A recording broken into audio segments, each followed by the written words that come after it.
All right, everybody, thanks so much for stopping by another live episode of Real Estate Titans. I'm your host, Greg Fowler, traveling throughout the marketplace, interviewing the top real estate professionals in our field, from realtors, lenders, builders, developers, residential or commercial, essentially gathering insight, inspiration, really drives and motivates these top producers above and beyond everybody else in what I'd like to consider a real estate titan.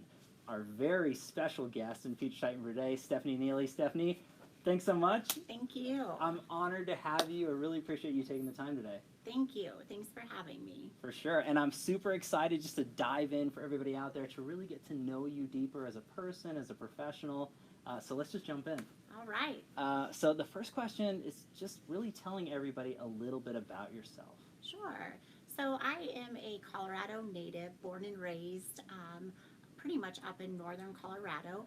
I currently own Remax Infinity in Johnstown and Motto Mortgage Innovations as well. Love it. Yeah, so I've been in the industry for 16 years.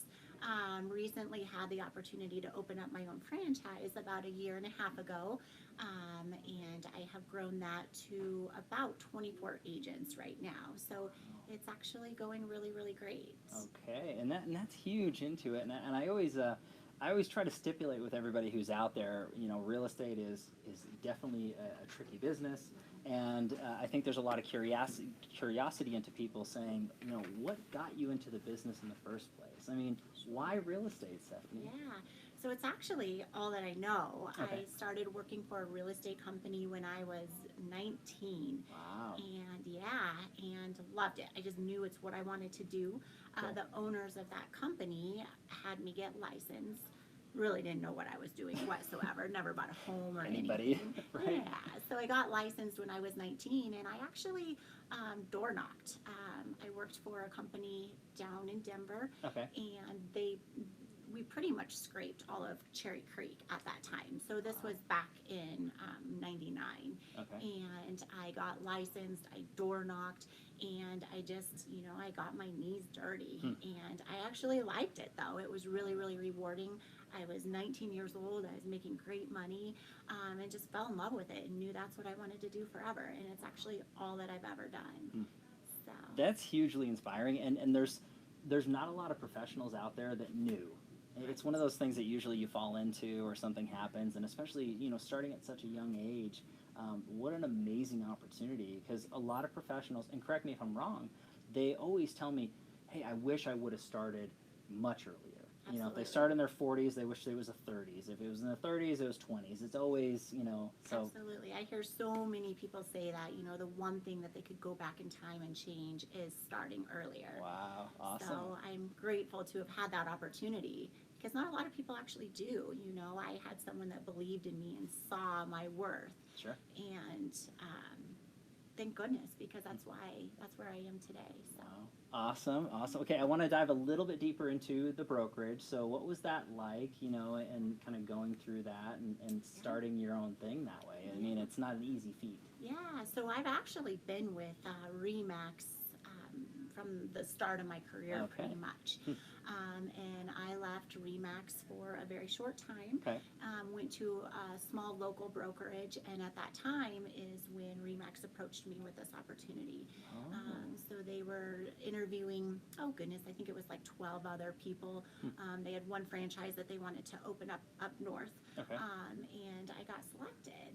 And so that was a big decision for me. It's not easy. There's a lot that goes into it. It was scary, very, very scary. But Sure. you have to go out of your comfort to grow, and I knew that. And I was at that place in my career. I couldn't find what I was looking for, and I always like to learn from people better than me, and I was at that place where I couldn't find that. And so this opportunity came to me, and I just felt like it was that door that was opening that I've been waiting for such a long time. That's big. That's so great, and again, inspiring to so many people out there. You can do it, and just go for it. And I think that that's important to do with proper mentorship and inspiration there. Hard work and time. A lot of hard work. It's there. Yes. She's saying it, everybody. This is here. This is Yes. true.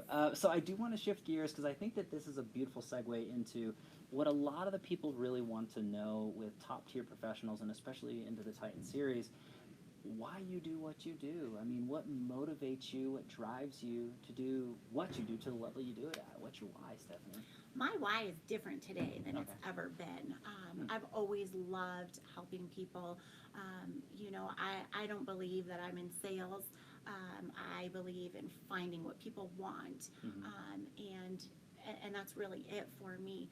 My why is a little different now because I now have agents, and agents are my clients. I still actively sell, love selling, and I will forever because I love what I do. Okay. But I have a new why, and my agents, like I said, are my clients, and so I'm out there trying to become a better person in every way that I can.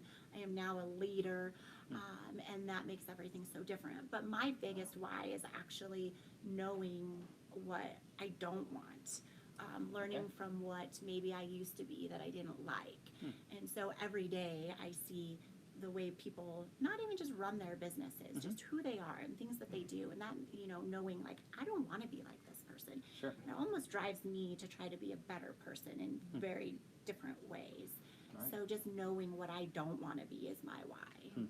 And I love that. And there's a few notes in there, at least that I took, and hopefully everybody else is hearing this and seeing this too, is, you talked about transitional why, and you being in that leadership role, you care for your people. That's your work family, if you It will. is. And there's nothing higher than that when it comes down to it. And that also, in my opinion, reflects onto the consumer. Very much so. Because you, with your leadership and mentorship to your group, is projected out to the community, which is huge. Very much so. When I opened this brokerage, I learned, I also have seen the way other brokerages operate. And so when I opened this one, I learned that no one really looks at it as these agents are their clients. And that's really how it should be. Well I said. care about them. They are my family. I put them before I even, put myself before things. Sure. So I think that makes a big difference.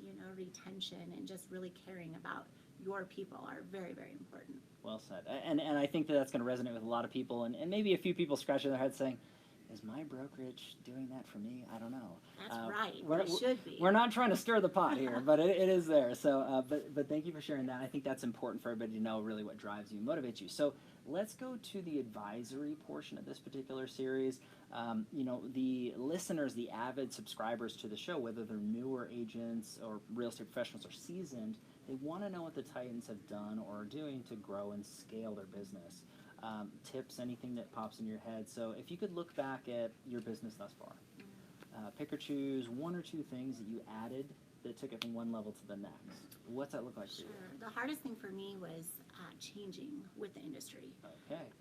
Change is hard. I've been in the industry for a very long time. You get comfortable. And I learned that comfort doesn't make you grow. So you have to be uncomfortable. You have to take risks. And that is how you grow. And that was hard for me. It still is to this day. I'm out there telling everyone what they should be doing, but yet I'm not doing it. So I'm really trying to work on that right now. Yes. I love that. And opening my brokerage was great because I started from nothing. I didn't buy out another brokerage. I started from nothing. So I was able to implement like the newest and latest technology and the way that the industry is going. Where I was before wasn't changing with the times, and I just knew that if I was going to continue my success and hopefully, growing more, I needed all of this. Wow. And so that's really what I try to bring to my office is the newest and latest, and it still changes all the time. Gotcha. Things that did work last month aren't working this month, so we really try to. We also work as a team, and so everyone has a lot of input on the way that we run our office, which I love. Sure. Yeah. Which I think to a lot of people out there, being innovative, really looking to not so much what's working now, but what looks like in the future for the business is crucial. It's staying ahead of that curve, having your finger on the pulse is really crucially important for growth. And to anybody out there, I mean, you always want to be learning, always want to be growing. Absolutely. I think that's huge advice for everybody out there. Surrounding yourself with that team culture, as you stated in there, I think to me is crucial. No one does it alone. No, not at all. I learned we have think tank meetings, and we try to do them weekly or every other week. And I learn from everyone. The way I do things is not the only way, that's for sure. And I always tell our team is that once you get to the place where you think you know everything, that's a really bad thing, because there's always room for growth. But you have to have that mindset to actually succeed. Okay, love that. This is great advice. Hopefully everybody was writing that down. Just pause it, rewind it. You can listen to it or watch it again. This is good. This is great stuff, Stephanie. So I do want to, go into the next portion of this interview, and this is always the tricky part. It's the challenge question.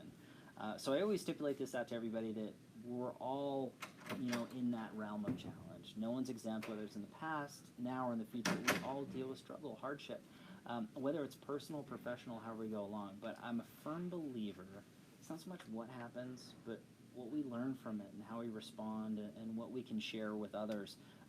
So if you're comfortable sharing a challenge you dealt with, personally or professionally, that you overcame, became stronger because of it, what's that look like for you? I've had a lot of challenges. I feel like I'm the chosen one sometimes, actually. Here we go.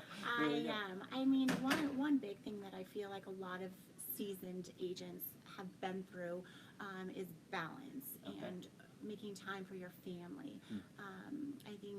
I've been through a divorce because I put my career before anything. Sure. I found out that there's things that come before work, and it's a matter of balance, and that's still a struggle for me. It's a struggle for so many people. Oh gosh, yeah. That I forever work on. I've hit rock bottom. I've lost everything. I actually have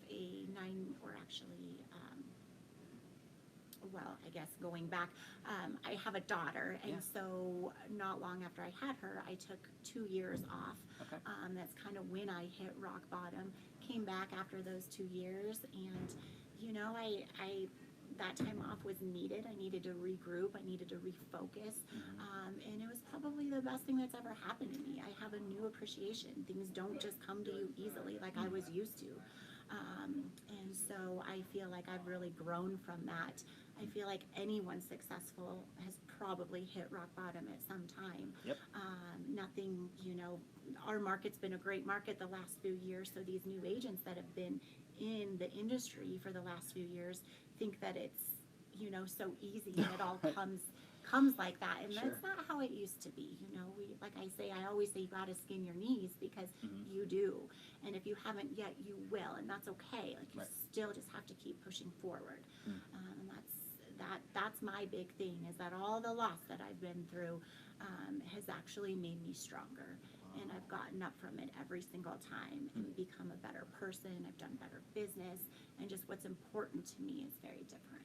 Yeah, I mean, and thanks for sharing, because it's not easy to do that in front of everybody, but there's so much rich takeaways from that, and obviously, again, we all have struggle and challenge, but the beauty of your mindset and what you're sharing with everybody here, myself included, is that you just keep moving forward. You can grow and you can learn, and we all have that struggle, skinning your knees, right? And I think speaking to some of those newer professionals that are getting involved, not really understanding that the market will adjust at some point, and it's cyclical, it happens, right? That you need to save for a rainy day, and you need to build your portfolio and surround yourself with brilliant people and mentors, and really constantly learn and grow, because it's not always going to be beautiful. Life has some hardships to it, but I think that at the end of the day, everything that you said is so truthful, and it's honest, and we appreciate that. I know that I do, for sure. Yeah, so. We're all real. We've all been through hard times. So. Sure. No, this is good stuff. And again, I want to shift gears. We can go a little softer on this one when it comes down to it. It's actually one of my favorites. It's the travel back in time question. So if you could travel back in time and give your younger self a piece of advice or two, any age range, what would you say to younger Stephanie? That's a good question. It's kind of a loaded question for me. I just feel like, who cares what people think? That's been a really hard thing for me. It's actually a goal of mine this year, is to just not care what people think anymore. Sure. And if I would have known that as I was pursuing my career and growing, just personally as well, I just don't care what people think. Just do it. Do what you believe in, and that will take you really, really far. Yeah, I think you hit that right on the head. And you know how it is. There's so many professionals, realtors, lenders, builders, developers. We are on that customer service side. We want to please as many people as we can. That's very difficult, right? We're not going to be everything to everyone at all times. It's impossible. But a lot of us try to do that, and we're so concerned. Oh, I hope they like me. I hope we get along. I think that advice is huge. The sooner that we all really understand that not everybody's going to like us, and that's okay, a huge weight is lifted. And you're always going to be judged. Always. And so it's better just, who cares? Just surround yourself by the people that you love and that you like and that you want to be around, and that's all you should care about. True. Well said. And again, that was a big piece right there. So hopefully everybody wrote that one down too. And I love that. And the vibe is, again, mindset and understanding and real integrity. And hopefully everybody's feeling this energy because it's awesome from Stephanie here. So I want to go into actually one of the crowd pleasers of this particular series as well is the feeding of the mind question. So a lot of the viewers of this particular series, they want to know what the Titans are doing or have done to feed their minds, right? How they're growing mentally and what they do. So I always lead into it with books you're reading or read, podcasts you're listening to, influencers on social media, coaches. How are you feeding your mind? Mental growth is huge for me. I think that you should do it every single day. I like to listen to a podcast when I'm getting ready. Okay. I'm on the go all the time. My phone rings all the time, what have you. So I just really try to get a podcast in every morning while I'm getting ready. I personally like MF CEO. Okay. If you haven't checked them out, please do. Cool. It's kind of, sometimes they say a few bad words, but hey, I like it because I'm very straight. I'm real. I like to learn from people like that. Sure. They're great leaders. I've really been working on becoming a better leader at work, at home, just all the way around. And I think the way that our world is, it's changing. It's different. The way that we lead is also different. So I really like what they say. Cool. They are very big on, not caring what other people think. So that's why it hits home for me so much, because that is one thing that I'm really trying to work on a lot. As long as I'm happy, I think that's all that matters. I agree. And I think that, the fact that you had mentioned podcasts, I know there's so many professionals out there that are actually watching or probably listening to this right now. It's just a fact of life to constantly consume, and there's no right or wrong way. There's some people that are very traditional with physical books. I love physical books, but I also listen to podcasts. People, are getting tons of information off of YouTube or conferences. And I actually listen to yours often as well. Get out of here. I love hearing what like I said, once you've been in this industry for so long, and you want to grow, it's like, who do I go to? Who do I listen to? And so I love listening to some of your people as well. Oh, great. Because I learn from them and, just learning from them. So. Cool. Yeah, and this constantly learning and growing, and the fact that you do it every day, I think is beautiful. So learn every day. Listen to Stephanie. I will have a list on the comments down below so that you can feed your mind the same way that Stephanie does, or at least attempt to anyway. But this has been chock full of so much great information, takeaways for everybody out here. Super informative. I really want to wrap everything up with a final question. And this ends up being the quote or the mantra that you live by that sums you up as a person, as a professional. What's that look like for Stephanie? I have a few. My biggest that I've lived by forever in my business and my home is treating other people the way that you want to be treated. I'm very big on that. And it's what I live by every single day. Sure. And also just knowledge is growth. I don't feel like you should ever stop learning. And once you do, your growth is going to stop. It's just hand in hand. So those are the two things that I live by right now. Love it. And I think that sums it up beautifully. Stephanie, I want to thank you again so much. This was an honor to have you. You are an official Real Estate Titan. Thank you so much. And everybody, thank you as always for your time and attention, your love and support. If you like what we're doing here with Titans, don't forget to throw a like on the Facebook page, subscribe to YouTube, Instagram, and take a listen, if you will, on iTunes, Spotify, or Google Podcast. Live every Tuesday and Friday afternoon, a different Titan, a different location, and we'll catch everybody in the next live episode of Real Estate Titans. Take care. Thank you.